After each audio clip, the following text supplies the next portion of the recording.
Hi everyone, and welcome back to the channel, with today's subject being: when is an IAM Roadsmart National Observer not a National Observer?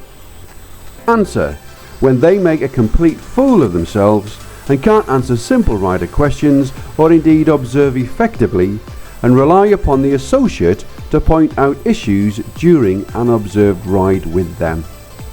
And to those of you who are new to this channel, then welcome aboard, and please take the time to view my other videos, as they are all about motorcycle rider training and are often interlinked with each other.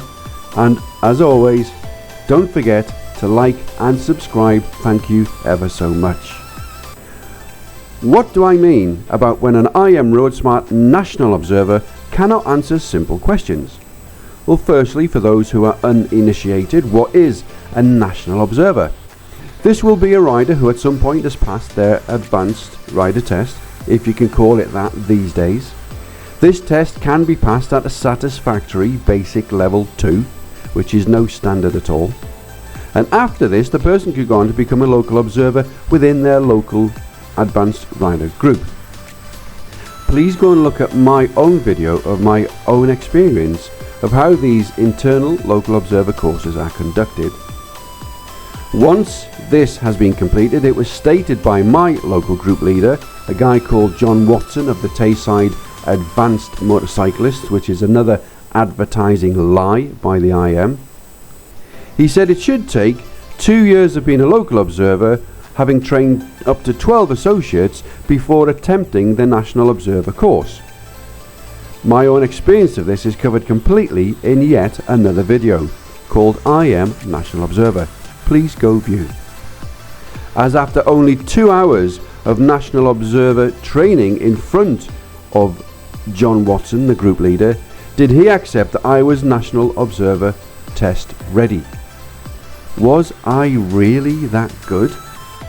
It does, however, clearly state in IAM Roadsmart information that to be a National Observer you can do so without any previous local observer experience.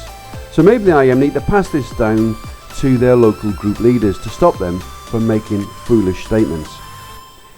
Here is my experience of my first time being observed by a National Observer, a guy called Scott Galloway, who was the club secretary at the time for the Tayside Advanced Riders, which as they continue to lie in their advertising. He professed to be a National Observer regardless of which route he had taken to achieve his post. The purpose of this ride with him was to see if I was still test ready after 18 years of not being observed, because I had applied to be tested for the Advanced Rider test, as I had previously trained myself some 18 years previous to test ready standards and passed the IAM test in front of a serving police rider examiner. However, today, during this ride, after a series of quite challenging bends, which happened to be his favourite roads on his local patch, I discovered that I'd left him behind and he was struggling to catch up. He later debriefed that I was quick through the bends, up to the speed limit of course. Well, why would I consider going over the speed limit whilst being observed? After his debrief I asked, "Can I ask you some questions?" "Okay," he said.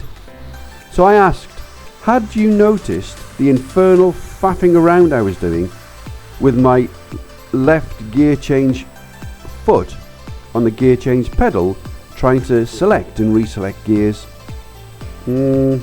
Nope, I didn't notice anything, he said.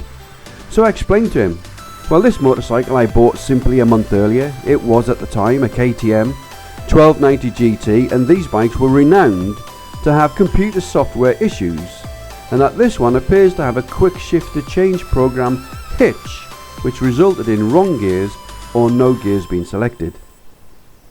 I, therefore, had to be quick of mind and foot to try and resolve the problem before it could indeed itself become a problem. But Scott Galloway had not noticed my operation of controls at any point. This National Observer later produced his report, which was not needed as the observed ride was not part of a course. It was my personal request just to get a heads up as to where I was prior to taking the test, which I did not need to take any observed rides prior.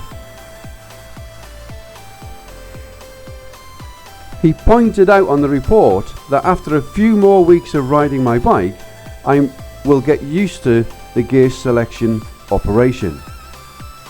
It's a computer software inconsistent glitch. What part of computer software glitches do you get used to? What an idiotic statement, I thought, to make, which of course was something he hadn't actually noticed during the ride on the day, due to my hard work. Another example, I thought, of a supposed expert with passion displaying that they know nothing about anything to do with motorcycle control and is no expert at all. After the advanced retest from 18 years previous, I was awarded a first, which I was quite disappointed with. Please go and see that video too. I then applied to complete the internal local observer course as seen in my other video, and at the end of that video I decided to ask some questions to the group leader, who, may I say, refused to speak. Instead, this very same national observer, Scott Galloway, who saw himself as the alpha in his advanced group, jumped in to answer my questions. So what was my question, and why didn't the group leader answer, and what was it that Scott Galloway said in his place? The question was, if riding bends, as you have stated, is seen to be one of the most dangerous obstacles for riders where they have the most accidents, then why are we not teaching riders how to identify and negotiate reduced radius bends? It simply doesn't come up in any of the publications, which I think are by far the hardest of all bends to deal with, and here in Scotland in particular we seem to have an abundance of. The group leader remained to be silent, and Scott Galloway answered, "Just revisit IPSCA." I said to Scott Galloway, which part of IPSCA could you use at the precise point of which you've identified the bend has suddenly tightened up and become a reduced radius bend whilst in progress? Not all reduced bends reduce at a constant rate, I said, and are often sharp in their reduction of radius and can catch people out whilst you are observing all around. Scott failed to answer which part of IPSCA he would use, and then gave his own question. Well, what would you do if you rode along a country road and a cow jumped over the farmer's fence into the road? He said, "It does happen, you know." And I looked at him and I thought how surprised I was that it's taken one solitary question to reduce these two national observers, experts with passion, down to silence and talking rubbish. This was no display of any experts with any passion, just a couple of blokes who once read Richard Gladman's associate logbook and now think they know it all. I also thought, what do the police think when they ask a question to a member of the public who then replies with a question to the police? Are they hiding something? Neither the group leader, John Watson, or the national observer, Scott Galloway, could answer that question. Scott Galloway then said in a frustrated, kerfuffling, stumbling voice, "Okay then, how do you deal with reduced radius bends? Maybe you can tell us." And I thought, wow, he's now asking me to educate the experts.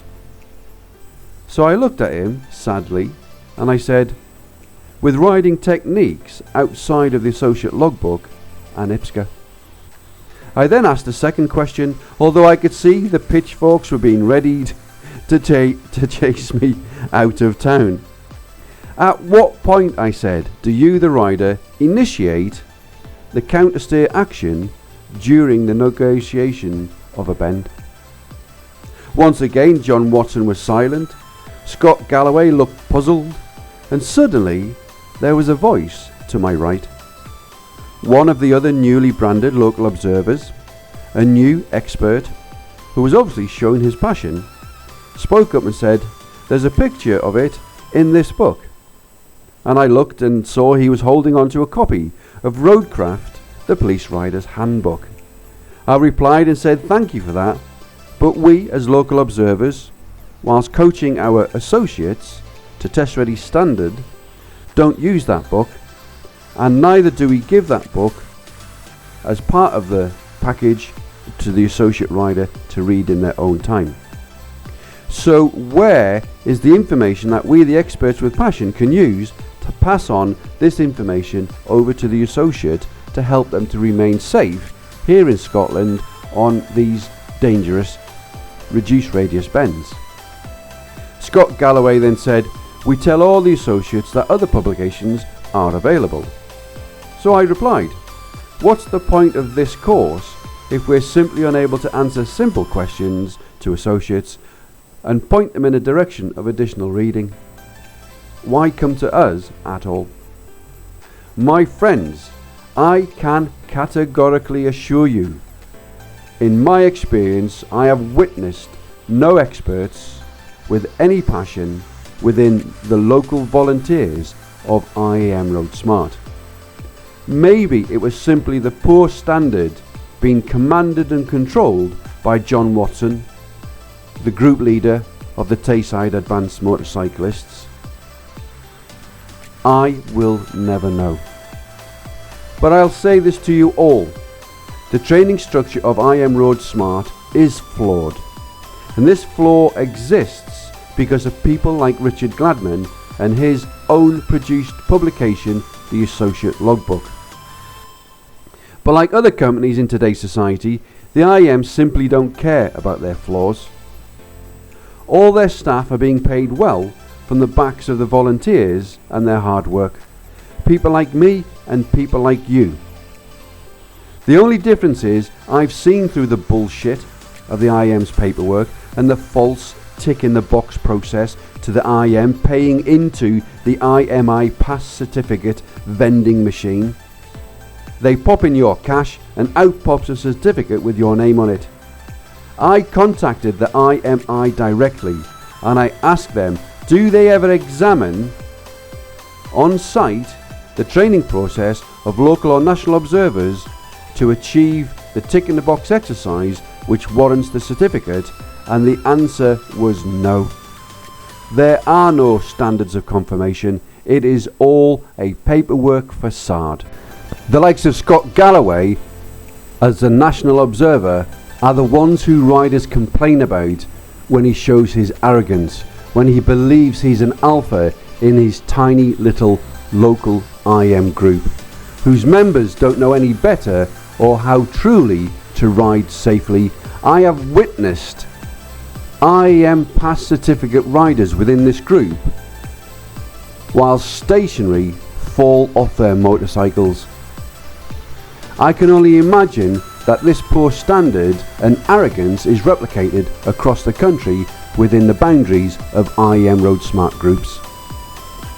I have a final question that maybe some or all of you can answer. Why does Scotland not have its own local area service manager? Who's that? A local service area manager is a salaried, appointed ex-police officer who works for IAM Roadsmart to cover and examine the National Observer Trainer process and testing. Here in Scotland, we don't have one in-house. The one who is our area service manager lives and works in England to such an extent that on occasion, when requested to perform his duties in Scotland, he can't be asked and will only do that job if you travel down to England, which is atrocious. I will leave that for you to answer. But as always, think safe, ride safe, and I hope to see you on the next reduced radius bend. Bye for now.